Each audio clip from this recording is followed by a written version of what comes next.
जय हिंद साथियों, मैं अनिक यादव आपका अपने YouTube channel exam in full पर एक बार फिर स्वागत करता हूँ। प्यारे साथियों, जो हमारा हिंदी का प्रैक्टिस सेट की जो सीरीज चल रही है उसी को हम आगे बढ़ाते हुए आज हम बात करेंगे अपने नेक्स्ट प्रैक्टिस सेट से, जिसमें आपको अच्छे अच्छे क्वेश्चन देखने के लिए मिलेंगे जो आपको आने वाले एग्जाम में काफ़ी हेल्प करेंगे। तो प्यारे साथियों, समय न बिताते हुए हम बात करते हैं क्वेश्चन नंबर 1 से। जो आपका क्वेश्चन नंबर 1 है वो आपका है कि वाक्य में, क्वेश्चन नंबर 1 है आपका,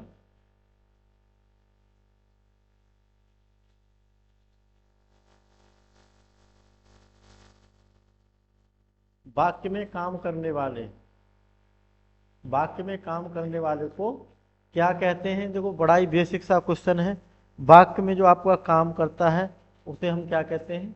कर्ता कहते हैं। ये वाक्य में काम करता है उसे कर्ता कहते हैं।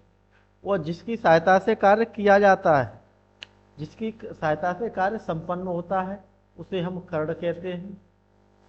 और वाक्य में क्रिया के कार्य का फल जिसके ऊपर पड़ता है, यानी जो जिसके ऊपर आपको क्या आएगा? फल आएगा। जिसके ऊपर फल पड़ता है उसे हम कर्म कहते हैं।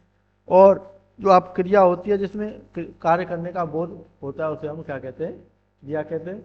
तो काम करने वाले को हम क्या कहते हैं? कर्ता कहते हैं। कर्ता इसका आंसर था।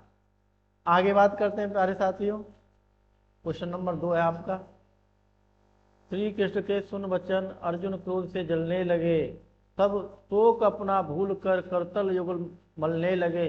संसार देखे अब हमारे शत्रु रण में मृत पड़े, करते हुए यह घोषणा वो हो गए उठकर खड़े। देखो, इसमें आपको रस बताना है कि पंक्ति के अंदर आपका कौन सा रस है। तो प्यारे साथियों, इसमें देखो, श्री कृष्ण के सुन वचन, कृष्ण क्रोध, अर्जुन क्रोध से जलने लगे, यानी आपका क्रोध है तो क्रोध को आपका क्या, आपका रौद्र रस हो जाएगा। बच्चा यहाँ पर कंफ्यूज रहेगा कि वीर रस है, उत्साह है। उत्साह तो है, लेकिन उत्साह के साथ साथ आपका क्या है? क्रोध दिया हुआ है। तो इसका हमारा आंसर क्या हो जाएगा? रौद्र रस हो जाएगा। इसका आंसर हमारा रौद्र रस होगा। आगे बात करते हैं क्वेश्चन नंबर 3 से। क्वेश्चन नंबर 3 में है आपका कि हिंदी राम काव्य परंपरा, हिंदी राम काव्य परंपरा के अंतर्गत एक विशेष कृति है, यानी रामचंद्र का कवि प्रिया, विज्ञान गीता, रसिक प्रिया। तो देखो, राम राम काव्य परंपरा यानी जिसमें किसकी? प्रभु श्री राम जी का वर्णन किया गया है। तो इसमें आपका कौन सी रचना है? तो देखो, इसमें आपकी जो रचना है रामचंद्र का है, ये केशव दास, जो हमारे एक राइटर थे, लेखक थे। केशव दास अच्छे कवि थे। केशव दास द्वारा रचित ये रचना है। और कवि प्रिया, रसिक प्रिया, यानी कवि प्रिया, रसिक प्रिया और विज्ञान गीता को भी किसने ही लिखा है? केशव दास जी ने भी लिखा है। लेकिन इसमें राम काव्य की बात आती है जिसमें प्रभु श्री राम जी की बात की गई है, तो वो हमारे क्या है? रामचंद्र का है। आगे बात करते हैं प्यारे साथियों क्वेश्चन नंबर 4 की। क्वेश्चन नंबर 4 है जिसमें आपको दिया हुआ है कि निम्नलिखित वाक्य में आए खाली स्थान के लिए सही शब्द चुनिए। यानी गिलास तोड़ा, गिलास तोड़ा। अब देखो, इसमें गिलास तोड़ा यानी गिलास उसने तोड़ा, किसने तोड़ा, या आपका या इसने तोड़ा। देखो, यहां से देखो, अगर हम थोड़ा सा अपना माइंड लगाएंगे, यहाँ पे देखो आपका प्रश्नवाचक चिन्ह लगा हुआ है, प्रश्नवाचक चिन्ह लगा हुआ। अब इन वर्णों में देखें हमारा कौन सा प्रश्नवाचक है, तो हमारा क्या है? किसने। तो गिलास किसने तोड़ा हम आसानी से इस तरीके से हम लगा सकते हैं। थोड़े देखो माइंड की भी जरूरत रहेगी, जो हम अपना गैस करके भी आंसर लगा सकते हैं। क्वेश्चन नंबर 5 की बात करते हैं। इसमें कौन सा संधि विच्छेद एक गलत उदाहरण है? इसके अंदर आपका देखो 4 संधि विच्छेद दिए हुए हैं, इनमें आपको गलत उदाहरण यानी गलत कौन सा है? देखो, महाधन ओज आपका होता है महोज, महाधन ओज महोज होता है। और इसके अंदर आपकी कौन सी संधि होती है? वृद्ध संधि होती है। कौन सी संधि होगी आपकी? वृद्ध संधि होगी। पोधन अक आपका पावक होता है। ये आपका क्या होता है? पावक। पावक में आपकी कौन सी संधि होगी प्यारे साथियों? अयाद संधि, अयाद संधि होगी। नौधन इक, नौधन इक आपका नाविक होता है, नाविक होता है। और नाविक में भी आपकी कौन सी संधि होगी? अयाद संधि होगी। देखो ये परोधन उपकार, यही आपका आंसर होगा। परोधन उपकार, जो परोधन उपकार है यही हमारा आंसर होगा। ये आपका होता है परधन उपकार, इसका सही संधि विच्छेद होता है परधन उपकार, इसका सही संधि विच्छेद होता है। और इसके अंदर प्यारे साथियों जो हमारा आंसर डी है यही हमारा आंसर डी हो जाएगा। बात करें इसके अंदर परोपकार के अंदर हमारा कौन सा होगा, गुण संधि होगी। इसके अंदर प्यारे साथी कौन सी संधि होगी, गुण संधि होगी। आगे बात करते हैं क्वेश्चन नंबर 6 की। इसमें आपसे दिया हुआ है कि निम्नलिखित में से कौन सा विकल्प सुमेलित नहीं है। अनुप्रास अलंकार की बात कर रहा है तो समान व्यंजनों की आवृत्ति होता हो, समान व्यंजनों की आवृत्ति होती हो, यानी कोई एक व्यंजन है उसकी बार बार आवृत्ति होती है तो हमारा वहां पर कौन सा होता है, अनुप्रास अलंकार होता है। ये बात सही है। श्लेष की बात कर रहा है, श्लेष एक शब्द के दो या दो से अधिक अर्थ निकलते हो, सही बात है। श्लेष अलंकार में एक शब्द होता है उसके दो या दो से अधिक अर्थ निकलते हैं। उत्प्रेक्षा की बात करते हैं कि उपमेय में उपमान की कल्पना या संभावना प्रकट की जाती है, तो ये सही बात है। जहां पर उपमेय उत्प्रेक्षा अलंकार के अंदर उपमेय या उपमान की कल्पना या संभावना प्रकट की जाती है। आगे कह रहा है देखो संदेह, जहां उपमान में उपमेय का संदेह प्रकट किया जाता हो, तो यही हमारा क्या होगा, डी आंसर होगा। हमारा आंसर क्या होगा, डी होगा। देखो जो संदेह की पहचान होती है वो आपका होती है कि जहां पर आपका संशय, यानी आपका क्या रहेगा, संशय रहेगा, आप डाउट में रहोगे, डाउट में रहोगे तो वहां पर हमारा क्या होगा, संदेह अलंकार होगा। देखो इसका बड़ा ही अच्छा सा एक उदाहरण है कि सारी बीच नारी है, सारी बीच नारी है, कि नारी बीच सारी है, कि नारी बीच सारी है, कि सारी ही की नारी है, कि सारी ही की नारी है, कि नारी ही की सारी है, कि नारी ही की सारी है। तो यहां पर हमारा क्या होगा, संदेह अलंकार होगा। आगे बात करते हैं प्यारे साथियों क्वेश्चन नंबर 7 से। इसमें राष्ट्र में ई शब्द लगने से कौन सा आपका नया शब्द बनकर तैयार होगा, तो हमारा वो कौन सा होता है, राष्ट्रीय हो जाएगा। आंसर नंबर आपका क्या हो जाएगा प्यारे साथियों, आंसर सी हो जाएगा। बात करते हैं क्वेश्चन नंबर 8 की। इसमें देखो आपको शब्द दिया हुआ है उद्घाटन, उद्घाटन शब्द में का सही आपको संधि विच्छेद करना है कि उत्धन घाटन, ये हमारा उद्घाटन हमारा हो जाएगा, उत्धन का घाटन। आगे क्वेश्चन नंबर 9 की बात करें, कनफटा इस समास का भेद है, यानी कनफटा के अंदर आपका कौन सा समास है, तो प्यारे साथियों कनफटा में आपका कनफटा में आपका बहुब्रीहि समास होगा। थोड़ा ध्यान दें, बहुब्रीहि समास क्यों होगा, देखो अगर इसका हम क्या करें, संधि विच्छेद करें तो कान है फटे हुए, कान है फटे हुए जिसके, तो ये आपका एक नाथों का एक संप्रदाय विशेष होता है, जिनके कान फटे हुए होते हैं वो एक नाथों का संप्रदाय होता है, संप्रदाय होता है। जैसे हमारे माननीय योगी जी के आपने देखा होगा कान में बाली रखते हैं, तो वो भी किससे आते हैं, आपके नाथ संप्रदाय से आते हैं। तो हमारा कनफटा क्या है कि नाथों का संप्रदाय होता है, और तो हमारा बहुब्रीहि समास होगा। आगे बात करते हैं क्वेश्चन नंबर 10 की। इसमें आपका दिया हुआ, दिए गए पर्यायवाची शब्दों में से वाक्य में आए रिक्त स्थान में सही शब्द चुनिए। तिरंगा भारत का राष्ट्रीय है, तिरंगा भारत का राष्ट्रीय ध्वज है, राष्ट्रीय ध्वज है।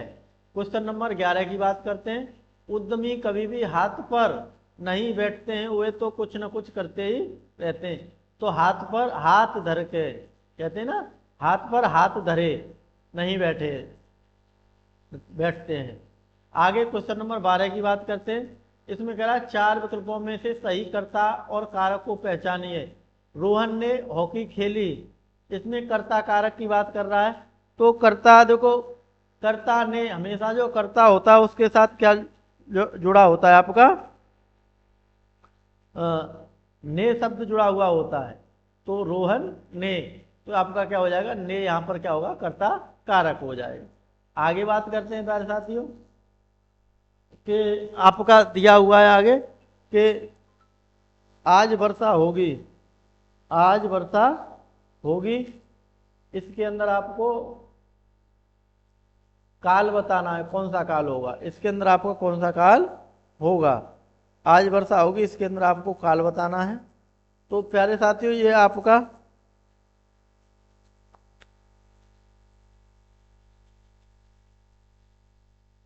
सामान्य भविष्यकाल होगा। देखो जिसका जिस वाक्य के अंदर गागी के आता है वो हमारा क्या होता है, भविष्यकाल होता है।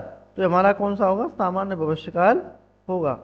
आगे बात करते हैं, क्वेश्चन नंबर 14 है आपका कि राधा स्कूटी चला रही है, ये आपका इसमें किसमें बताना है, भाववाच्य में। तो राधा से स्कूटी चलाई जाती है या राधा से स्कूटी चलती है, राधा स्कूटी चलाई या स्कूटी राधा चलाई। तो आपका राधा के द्वारा, राधा से स्कूटी चलाई जाती है, ये हमारा भाववाच्य हो जाएगा। क्वेश्चन नंबर 15 की बात करते हैं। इसमें आपको रेखांकित में आपको अव्यय बताना है। दरवाजे के बाहर कोई खड़ा है, कोई शब्द है, इसमें आपको क्या करना है, अव्यय बताना है। आपका कौन सा समुच्चय बोधक अव्यय है, विस्मयादि बोधक है, या आपका संबंध बोधक है, या आपका निपात है। तो प्यारे साथियों ये आपका ऑप्शन नंबर सी यानी संबंध बोधक, ये क्या बता रहा है, संबंध बता रहा है। तो आपका संबंध बोधक अव्यय हो जाएगा। आगे देखो 4 विकल्प दिए हैं, उनमें से कोई एक तद्भव आपको बताना है। कपोत का तद्भव आपका क्या होता है, कबूतर। कपोत का क्या होगा आपका, कबूतर होता है। आगे बात करते हैं प्यारे साथियों क्वेश्चन नंबर 17 से। इसमें आपको निम्नलिखित विकल्पों में से रेखांकित पद के उचित कारक को पहचानिए। बोतल में दूध बचा है, बोतल में दूध बचा है। तो देखो इसमें देखो आपका में शब्द है, में आपका क्या आता है, देखो में पेपर हमारा किसके अंदर आता है, में पेपर आपका अधिकरण कारक में आता है, में पेपर। तो यह आपका क्या हो जाएगा, देखो संबोधन में हे अरे हो आएगा, कर्म में आपका को आता है, और संबंध कारक में काकी के आता है, जिसमें आपका संबंध बताया जाता है। तो आंसर हमारा क्या हो जाएगा, आंसर नंबर बी हो जाएगा। आगे बात करते हैं, साहित्य अकादमी हिंदी साहित्य अकादमी की ओर से हर वर्ष श्लाघा सम्मान किस क्षेत्र में दिया जाता है। तो भाषा संस्कृति में, खेल कूद में, तकनीकी में, या हिंदी को नई दिशा प्रदान करने में। तो देखो बात हिंदी की हो रही है, तो आपका हिंदी को नई दिशा प्रदान करने के लिए आपका साहित्य अकादमी द्वारा हर वर्ष श्लाघा सम्मान पुरस्कार दिया जाता है। ये देखो आपका रेडियो ऑपरेटर वाला जो पेपर चल रहा था उसके अंदर भी ये क्वेश्चन आया है। तो आगे क्वेश्चन की बात करते हैं हम कि प्रबंधकर्ता आपका शब्द दिया हुआ है, इसका सही स्त्रीलिंग शब्द कौन सा होगा। तो प्यारे साथियों कर्त्री इसका सही आंसर हो जाएगा। आगे देखो आपका इसमें आपका देखो आपको क्या बताना है, अलंकार बताना है। तरिण तनुजा तट तमाल तरवर बहु छाए, इसके अंदर आपको कौन सा अलंकार है। देखो ताता शब्द की बार बार रिपीट हो रहा है, और अभी देखो हम ऊपर भी पढ़े थे, जो जहां पर एक कोई भी आपका वर्ड रिपीट होता है तो वहां पर आपका अनुप्रास अलंकार, और जहां आपका एक पूरा शब्द रिपीट होगा वहां पर आपका यमक होता है। जैसे कनक, कनक से स्वगुनी, आपका यमक होगा। अवधि बोली का अन्य नाम है। देखो अवधि, देखो इस तरीके से देखो आप लगा सकते हो कि अवध, अवध अवध अवध अवध, वो अवध को जो राज था वो क्या था, अवध का कौशल। अयोध्या क्या थी उसकी राजधानी, अयोध्या थी राजधानी, राज्य का क्या नाम था, कौशल। तो कौशल में क्या बोली जाती होगी, कौशली। ये हमारा आंसर हो जाएगा। बात करते हैं हम क्वेश्चन नंबर 22 की। इसमें आपको उपन्यास निम्नलिखित में से कौन सा उपन्यासकार साहित्य अकादमी पुरस्कार से सम्मानित नहीं है। यानी किस उपन्यासकार को साहित्य अकादमी पुरस्कार आपका नहीं मिला है, वो आपको आंसर यहाँ पर बताना है। तो देखो इसका जो आंसर होगा आपका मनु भंडारी जी होंगे। मनु भंडारी जी को नहीं मिला था। बाकी बात करें हम जैनेन्द्र कुमार जी की, तो इनको 1966 ईस्वी में ये पुरस्कार मिला था। और इनका एक उपन्यास था मुक्तिबोध। किस उपन्यास के लिए? मुक्तिबोध के लिए। मैं एक अपने उसमें साहित्य अकादमी पुरस्कार वालों में भी आपको करा चुका हूँ, और फिर भी यहाँ पर भी आपको बता देता हूँ। भगवती चरण वर्मा की बात करें तो इनको 1961 में ये पुरस्कार प्राप्त हुआ था। भूले बिसरे चित्र, एक था इनका उपन्यास भूले बिसरे चित्र, उसके लिए ये पुरस्कार इनको प्राप्त हुआ था। अमृतलाल नागर की बात करें तो इनको 1967 में मिला था। और देखो इनकी रचना थी अमृत और विष। अमृतलाल नागर यानी अमृत और विष, ये इनका उपन्यास था। इसके लिए इनको ये पुरस्कार प्राप्त हुआ था। आगे बात करते हैं प्यारे साथियों क्वेश्चन नंबर 23 की। इसमें देखो गणपत चंद्र गुप्त ने हिंदी का प्रथम कवि किसे माना है। यानी देखो ये काफी अच्छा क्वेश्चन है। इस लेवल के क्वेश्चन तो आपको देखने के लिए नहीं मिलेंगे। कराने के लिए देखो अच्छे चैनल वाले या प्रतिशत कुछ भी हों, लेकिन जो क्वेश्चन आपकी लेवल का है वही क्वेश्चन आएगा। ऐसे क्वेश्चन बहुत कम देखने के लिए मिलेंगे। तो जो गणपत चंद्र गुप्त जी थे, इन्होंने शालभद्र सूर्य जी को क्या माना था? अपना हिंदी का प्रथम कवि माना था। आगे बात करते हैं क्वेश्चन नंबर 24 की। इसके अंदर आपका दिया हुआ है कि निम्नलिखित 4 विकल्पों में से उस विकल्प का चयन करें रेखांकित शब्दों में अव्यय का भेद है। आज दिन भर वर्षा होती रही, इसके अंदर आपका कौन सा अव्यय का भेद है? तो क्रिया विशेषण अव्यय का भेद है। इसमें क्या है? क्रिया विशेषण। धातु किसे कहते हैं या धातु कहते हैं। तो प्रिय साथियों, क्रिया के मूल रूप को हम क्या कहते हैं? धातु कहते हैं। क्रिया के मूल रूप को धातु कहते हैं। भूतकाल के कितने भेद हैं? देखो भूतकाल के इसमें जो हमारा हिंदी के अंदर हमारे कितने भेद हैं? 6 भेद हैं। इसमें देखो आपका सामान्य भूत,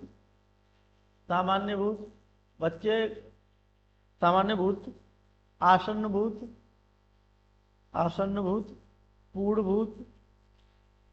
भूत, उसके बाद आपका संदिग्ध भूत, जिसमें संभावना हो, संदिग्ध भूत।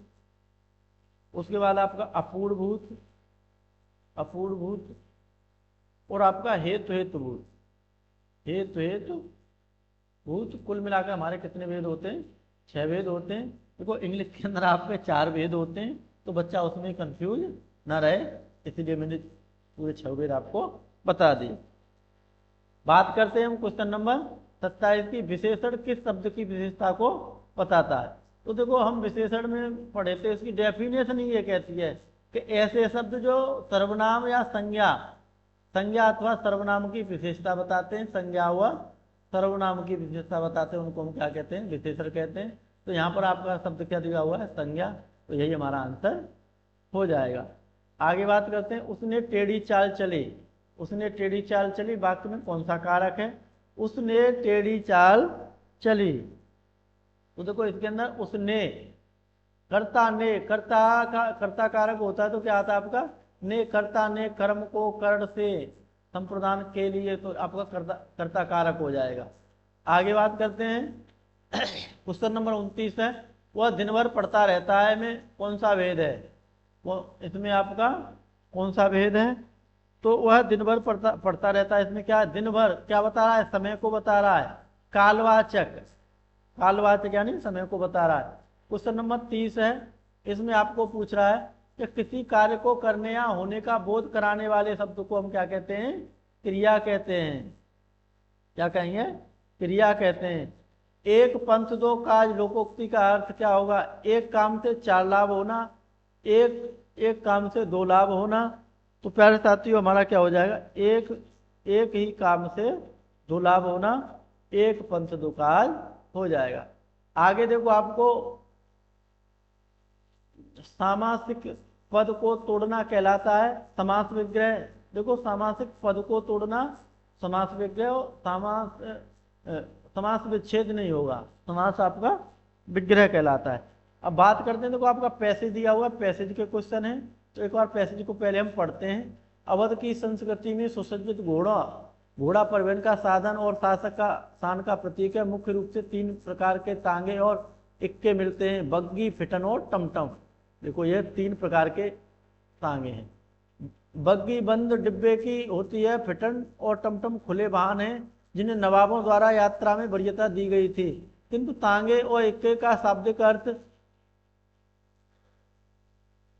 अशुशक्ति की ओर इंगित करता है। इक्के में एक घोड़ा होता है, जबकि बग्गी या तांगे में 2 या 4 या अधिक घोड़े होते हैं। यह वास्तव में इस्तेमाल करने की सामाजिक प्रतिष्ठा पर निर्भर करता है। 18वीं सदी के उत्तरार्ध में और 19वीं सदी के प्रारंभ में अवध के सामाजिक सांस्कृतिक और आर्थिक माहौल में बदलाव आया। अवध के सांस्कृतिक, सामाजिक और आर्थिक माहौल में बदलाव आया। जीवन के विभिन्न क्षेत्रों में हल्के वाहनों का निर्माण और इस्तेमाल होने लगा, जिसमें कम से कम अश्वशक्ति लगे। सामान्य बोलचाल में इक्के का अर्थ एक यानी एक व्यक्ति के इस्तेमाल के लिए होता है। इसके अतिरिक्त तांगा एक परिवार वाहन है, किंतु किफायत की मजबूरी को देखते हुए इक्के में अधिक संख्या में यात्री बैठाने पड़े। तांगा अपेक्षाकृत भारी और बड़ा वाहन है, जिसमें पैरों के लिए अधिक जगह होती है और 4 से 6 वयस्क पीछे कमर लगाकर बैठ सकते हैं। हर साल इन तांगों और इक्कों की दौड़ लखनऊ में होती है। जंगी घोड़े इस दौरान सबके लिए आकर्षण का केंद्र बिंदु होते हैं। घोड़े के खुरों का भी श्रृंगार होता है। पुरानी नाल के स्थान पर नई नाल लगाई जाती है। पैरों की सुंदरता बढ़ाने के लिए कसीदादारी युक्त वस्त्र पैरों में डाले जाते हैं और पीतल या चांदी के घुंघरू भी बांधे जाते हैं। तो आइए प्यारे साथियों, पैसे की बात करें। सामाजिक आर्थिक बदलावों ने किस तरह के वाहनों को प्रभावित किया? बड़े वाहनों का प्रयोग होने लगा, तांगे का प्रयोग होने लगा, हल्के वाहन का प्रयोग होने लगा, या आपका भारी वाहनों का प्रयोग होने लगा। देखो सामाजिक आर्थिक बदलाव की जो चीजें थी उनको देखकर हल्के वाहनों का प्रयोग होने लगा। घोड़ों के पैरों में किस रूप में सजाया जाता है? कसीदादारी युक्त वस्त्र, कलमकारी बुनाई वाले चमकीले। तो देखो कसीदाकारी आया था, तो ये हमारा आंसर हो जाएगा। आगे बात करते हैं, तांगा किस रूप में इक्के से अलग वाहन है? भारी और बड़ा, छोटा और हल्का, भारी और हल्का वाहन, छोटा और भारी वाहन। तो इसमें देखो आया है आपका भारी और बड़ा वाहन क्या होता है? आपका तांगा होता है इक्के की अपेक्षा। बात करते हैं क्वेश्चन नंबर 36 की। परिवहन के साधन का इस्तेमाल करके अनुरूप किया जाता है सामाजिक प्रतिष्ठा, पारिवारिक रहन सहन, आर्थिक स्थिति या आपका मूलभूत आवश्यकता। तो सामाजिक प्रतिष्ठा इसको किया जाता है, सही किया जाता है। आगे बात करते हैं, तांगे और इक्के के कितने प्रकार होते हैं? तो तांगे और इक्के के देखो कितने प्रकार ऊपर आपको प्रश्न के अंदर बताए थे, 3 प्रकार होते हैं। तो ये हमारा आंसर हो जाएगा। प्यारे साथियों, आशा करता हूँ जो हमारा हिंदी का ये प्रैक्टिस सेट है आपको काफ़ी बेनिफिट देगा परीक्षा में, और आप हिंदी और रीजनिंग को प्रैक्टिस सेट से करते रहें, और जो आपके टॉपिक है उनको अलग से भी कर सकते हैं। छोटी छोटी वीडियो यूपीएससी पर ध्यान दें। अब आपका समय अंतिम समय चल रहा है, रिवीजन पर विशेष ध्यान दें, नया ना पढ़ें। मैं आपको यही एडवाइज करूँगा कि आप नया ना पढ़ें। प्यारे साथियों, आशा करते हैं कि आप अपने लिए एक वर्दी तैयार करवा लें, जिससे आपके परिवार और रिश्तेदारों में भी आपको सम्मान प्राप्त हो। प्यारे साथियों, आगे हम यही कहेंगे कि हमारे चैनल को सब्सक्राइब करें, वीडियो को लाइक करें, शेयर करें। जय हिंद, जय भारत।